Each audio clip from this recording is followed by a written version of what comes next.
last year, Kaepernick thing, he's kneeling. The first reaction, gut instinct, he's disrespecting people. And I got that blunt, like he's disrespecting people. But I never knew why he was kneeling. You just explained, I never knew that. And the thing is, you're right. People just kind of make these assumptions and throw this and that out, and it's about, how dare he disrespect the troops? What does he think about the troops? It wasn't even his idea. Yeah, and that's what's crazy about it. And the cops thing is a different idea because that's what he's meaning. But I never knew that. He was actually sitting down from 2014. I never 2015 into 2015. Yeah. But it didn't get in coverage. Nobody noticed it. I don't think nobody noticed it. I think, and even if they did, I think they were looking at it from a perspective of, maybe he's just sitting down, whatever the case may be. Yeah. Until that reporter asked him, then he decided, because that's what everybody's trying to make it seem. The circus trying to say he bringing all the attention to him. Has the views, man. He wasn't. He didn't say call a press conference. Yeah. They asked him in the locker room about it. Yeah. And then he said, I feel like that the flag that's supposed to represent justice for all, the police are not operating under that same moral compass. Yeah. And that I am going to sit down for this anthem, which he did his research on. Yeah. And knows its true history. It is. As far as the national anthem's concerned, especially when we start dealing with the words and the actual language of it and who wrote it. Yeah. A lot of people don't know this, but that's the beauty of him doing what he did, because that got people to be educated exactly on what that's about. Yeah. So when I hear that, that's how I look at it. And to be honest with you, we're speaking about it in hindsight. We're speaking about it in the now because we're in the present. It's over. I believe that by the end of this, probably about a decade or two from now, we're going to be looking at Colin Kaepernick's stance the same way we look at Muhammad Ali's stance. Yeah. Or Gandhi's stance. Or any of these guys who took a stance, Rosa Parks. Yeah. I think you're going to start looking at it in that light based on what he had to sacrifice. Yeah. He left $16 million on the table. Yeah. And he could have not played that 2016 season and collected $16 million. He decided to waive that, to go out there and play because he wanted to show that he could still play, which he did because the statistics showed that he could. Yeah. He literally could be the backup for any NFL football team, and he could be the starter for half the league. Yeah. Based on his stats alone. Yeah. But everybody wants to put the narrative that he's a horrible quarterback. That's not that's the reason why he's on the team. They're trying to ignore the fact of the reason why his stance is the main reason why he's not on a football team right now. It's the frustration of and when that first happened, you saw people like burning his jersey and shit, but those people like myself, when you first hear about it, they didn't know what was going on. All they saw was Kaepernick is kneeling, therefore he's doing it, and it's a miscommunication. And when I was first learning about it, my first instinct was like, well, that's a douchey thing to do, because as any other person would think, the flag is there, people died for it, you respect it, you have the right not to, the people are going to be annoyed at you, You're going to get judged for it. But like the more you're talking about it, and the more you kind of explain the history and why he's doing it and what's going on. It's more compassionate. Like, I don't think he should have been run off the field and not have a job anymore. He's gone. To me, to be honest with you, I think I'll look at it now because I do think it's a bad look, but I think it's better for him. Yeah, and I think he's doing something that's much more greater. I think he's found a better calling for himself, and I wish him the best. Yeah. And he's got a lot of like right now, because I follow him on social media. He's raised so much money here. All these athletes and celebrities are donating $10,000, $20,000 a pop to different charities. He gave all that water and food to Somalia. It's a lot of things that he's done, and he does not have the money backing him. That's what the thing. He's not playing football. That money is not going to be there forever. Yeah. He gave up $16 million. You don't think he could have used that $16 million right now to fund some charity? So he took that sacrifice. Yeah. When people say that he took the easy way out, or he was, basically, because I know there was a quarterback controversy between him and Blaine Gabbert at the time, as far as being the starter on the team. And they were saying because he was the backup, this is what was trying to bring attention to him.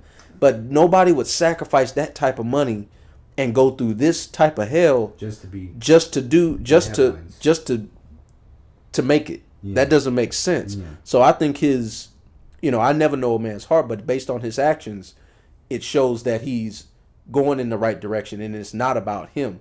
He's trying to bring awareness to a much more serious issue. That because the biggest thing that would come out of people's mouths is, what is he complaining about? He's never faced oppression. He's a millionaire throwing a football around, like people like Tommy Lauren and Bill O'Reilly would say. Yeah. Hello, Tommy. And basically, they would say this, and that, you know, saying he's a spoiled brat and he's making all this money, he doesn't face discrimination. He's not talking about himself. He's talking about other people who don't have the voice, and he's using his platform to do that. When we start talking about the veterans and saying the ones that are disrespected, I've had conversations with multiple veterans. And I will tell you right now, the majority, I've only had a few that actually felt like they were disrespected themselves. Yeah. Everybody else feels like, no, man, he's doing what we go out there and fight for. And to me, I think it's the fake patriotism that makes it where the anthem, which to me, I don't even stand for, but makes it where it's above reproach, which it is not. And I think because a lot of people need to do their research, especially dealing with the national anthem and the NFL in general. The NFL and the U.S. military have a contract to actually televise the national anthem being sung and the players actually putting their hand over their chest and standing. That's basically a funnel and a tool to create recruitment. That was in 2009, right? Yeah. Was that? Into the military. They never used to show the national They anthem? never used to show it before. That's crazy. Wow. But they started showing it because now they have a contract. So that's the reason why the NFL pressed so hard against him, because they did not want to mess up that money. Yeah. And that, to me, is, I think, the bigger issue that nobody really talks about. And this what's funny about this coverage, this is not conspiracy talk.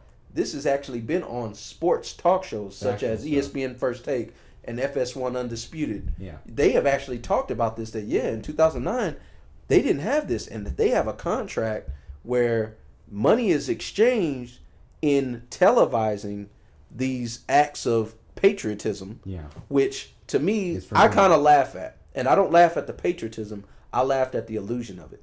I laugh at the fact that the people that come up in arms that are so upset with Kaepernick or anyone else that kneels or is taking this stand, yet you're not at home watching this game on your couch, standing up, putting your hand over your chest. Even the ones who fought, even ones who fought in the war aren't doing that. They're chilling, doing what I'm doing right now. Drinking a beer. How dare you sit there during the national anthem? And then they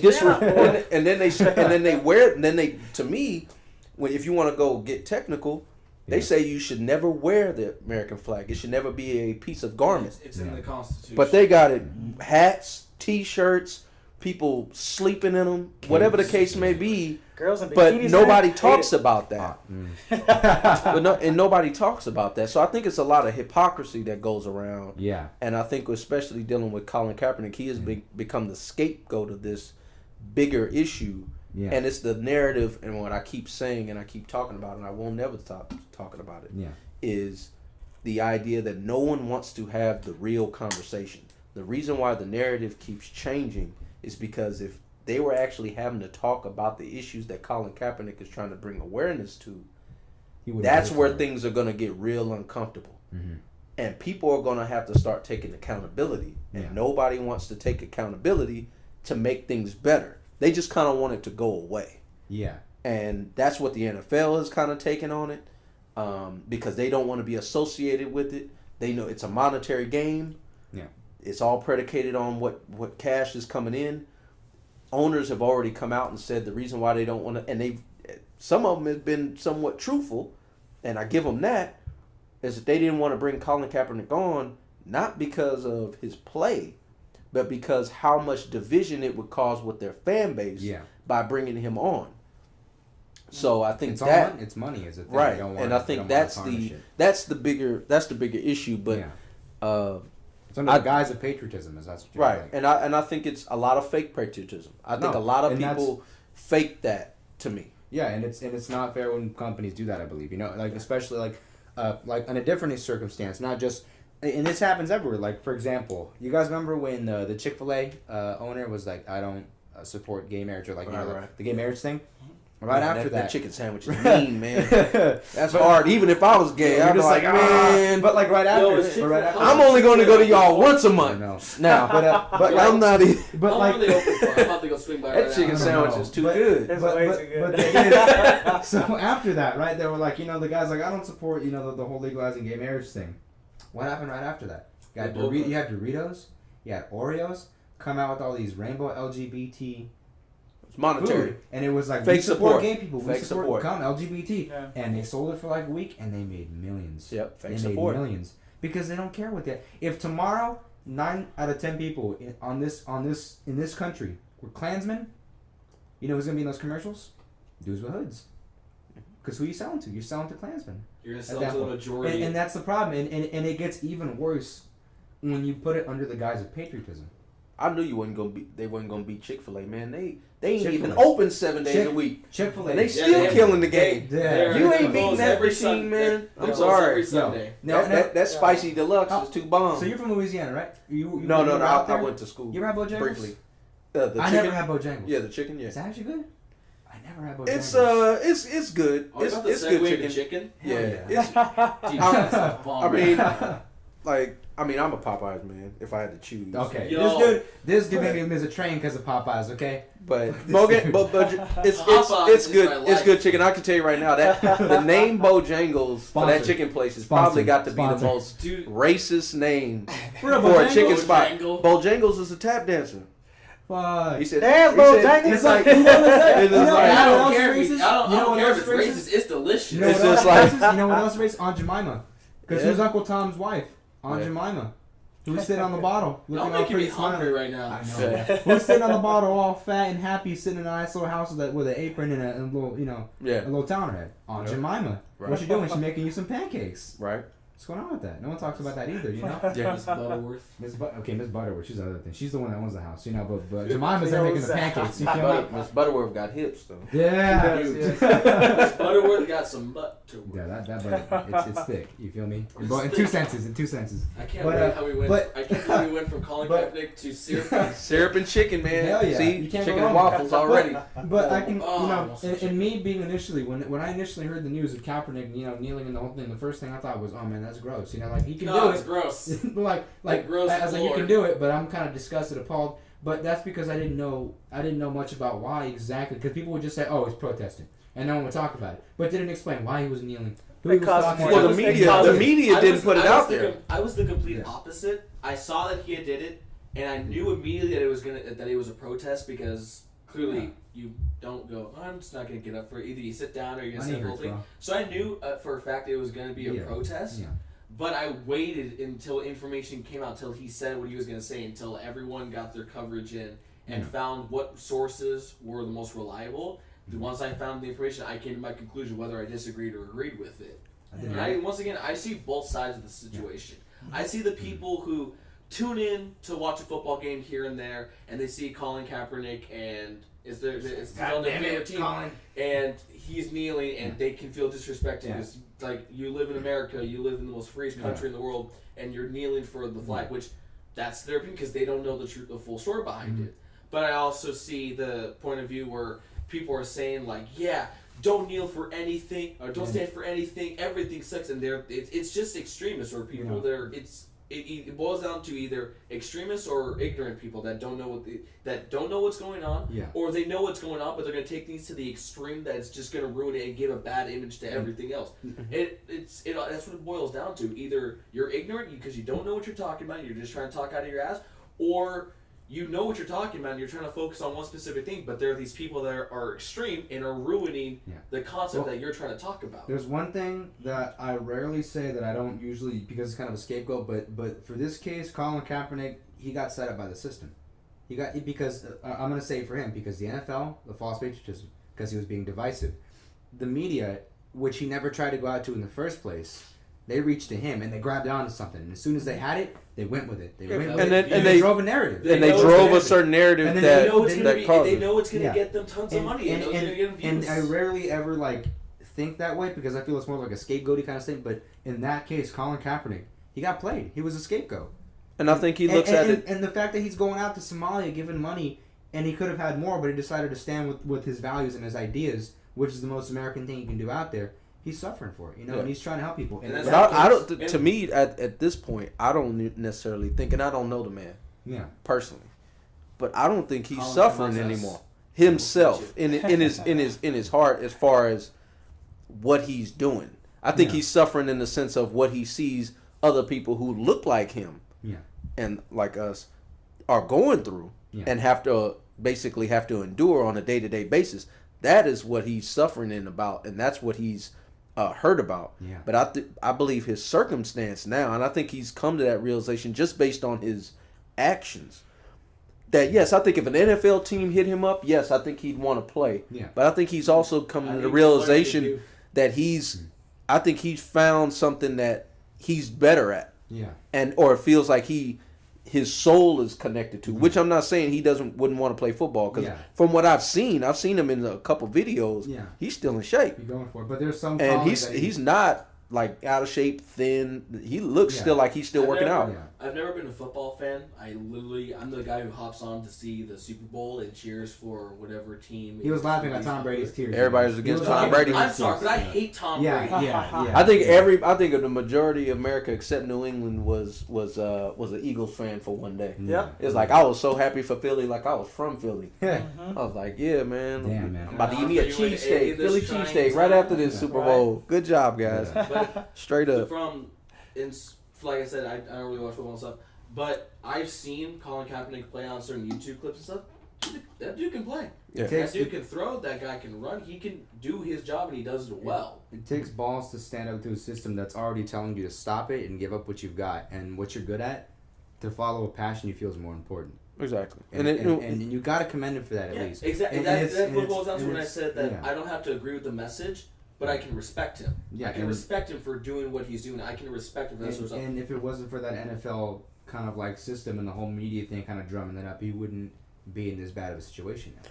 No, because they basically attached to it and they basically ran with the narrative, and that's kind of where we're at right now. And I feel like he's the casualty in this. Yeah. But I think also what's getting lost too is, and I feel like we as Americans, we fall for this, and now I'm getting into a much more broader sense. The patriotism? No, bigger than that is the mega patriotism. Is the concept of dealing with the issue that's at hand. To me, racism is a subcontext of the real problem, which is greed and greedy people. Yeah. To me, racism is just a tool that's used to divide to reach that goal. And I'll say this all the time. This world is always going to be filled with a small group of motherfuckers that always want to have more than the rest of the group of motherfuckers. Looking at you, and Soros. It's always it's always about that. Race to me is just that subcontext to keep that thing going. Yeah. Because when I think about what happened with the NFL this year, it was kind of a epidemic that was happening. More people were kneeling. More people were coming to the aid of Colin Kaepernick and in this case not standing up for him, but kneeling in protest. And I think the owners in the NFL started understanding that and said, okay, we need to do something. So in that Monday night game, I remember it was Dallas against Arizona, and Jerry Jones was one of the owners. He said, who's the owners of the Cowboys. Fired, right? Exactly. Anybody who kneels gets fired. So he said that about 2 weeks before this game. Yeah. And he ended up going ahead and kneeling with the players before the flag, and then they all stood up after. Mm-hmm. To me, that was the most asinine bullshit that I ever saw, because I looked at that and was like, and it was this what it was the response to. It was response to Trump's response to this, what was going on with the NFL. And this all, and as far as what Trump's concerned, he's pissed off at the NFL just because they didn't allow him to own a team way back when he tried to buy the Buffalo Bills. He was like, "No, fuck you guys. I don't like you anyway. So I'm gonna say this." Was that AFL? What was that? Or was it USFL? It was USFL. Right. USFL. He had like a couple teams that didn't work out, but. He was trying. I know he was trying to buy the Buffalo Bills. I remember that. And I think that was a bigger thing for him and more personal. And I think everybody did what they did to kind of combat Trump, and then the police brutality, the social injustices got lost. The message got Yeah. lost. And I think it's still getting lost to a certain extent because now people are starting to forget about it. A lot of people aren't as uncomfortable anymore. It's kind of being the norm. And that's one of the reasons, and I told Tony this actually after we got done watching the game. Yeah. I said I was actually happy because one of the guys who actually had been kneeling through the whole season, along with Kaepernick and stuff like that, through this whole year, this 2016, he just got a Super Bowl ring in Malcolm Jenkins. There you go. And like he played his ass off in this game. And like to me, a lot of that comes that's important. And I feel like I'm happy for him because a lot of guys have gotten ostracized who have their talent precedes them to the extent like the guys like Michael Bennett and stuff like that who's on the Seattle Seahawks, their value is so high that it would be too obvious to ostracize them. But there's guys like Antonio Cromartie who he was a cornerback, he was a Pro Bowl cornerback. Yeah. And he's no longer on the team because of his stance, because what he did last year. Valuable. He wasn't as valuable in the sense of like performance versus. He was still a Pro Bowl corner. Yeah. But he was worth losing based on that. So they basically scaled it. Okay, it's like, is he good enough to go through all that trouble? Because there are players out there. Yeah. Who they give second, third, fourth chances because their talent is just out of this world. Too much. I'm telling you right now, if Tom Brady starts talking crazy outside of his neck, he motherfuckers saying shit. No, because his play is too great to kick him out. Like if you started nailing the next day, they're gonna be like, well, everything go upside down. You know, Tom. We respect that, Tom. You know what, man? You're a stand-up guy. And it's just you're a stand-up guy. It's like how far you go, because like Kaepernick probably could have reeled it back, but he stood his ground, and because the infection went too far up the arm, the NFL had to cut it off. He was the first because it was gonna get to the second. And they always say this: the first one through the wall is always bloody. Mm-hmm. And he's that. Mm-hmm. So I'm gonna shoehorn something that we talked about like 8 minutes ago before we started talking about the football players because No, not Bojangles. That was like 15 minutes ago. And the Butterworth chips. You were talking about how racism is used to divide us. I'm gonna ask. Did you see the music video that Jordan Lucas put out? I'm not racist. That I'm not racist. You guys watch that rap? That's a really good one. I'll say this: I couldn't even watch the whole thing. Oh, what? Really? So I was like when I saw it, and then this was the thing. So I actually seen people's reactions to it. Yeah. Before I actually saw the whole video. So you already were like, I started to play it, and I heard what he was saying, so I already knew where he was going. Yeah. I already knew what idea he was going to. No. I want to real quickly quote the. It gets really, really deep. So basically, like the whole. They got irritating in the beginning. In the beginning, yeah. You'll see, like it's wow. So what the whole concept was like, the rapper Jordan Lucas, who's. He's sort of light-skinned. He's maybe around the same skin tone as you. His whole premise was that he made this video to show that you can have your extreme views on something, and you can assume everything, like how we've been talking about how people just assume and bring everything together, and how it all boils down to just sitting down and talking it out. And when you brought up the fact that racism divides us, at the end of the video, Debra comes up with a title card. And the title card says, "It's." I'll let you see it at the very end. Right back. 1 second, guys.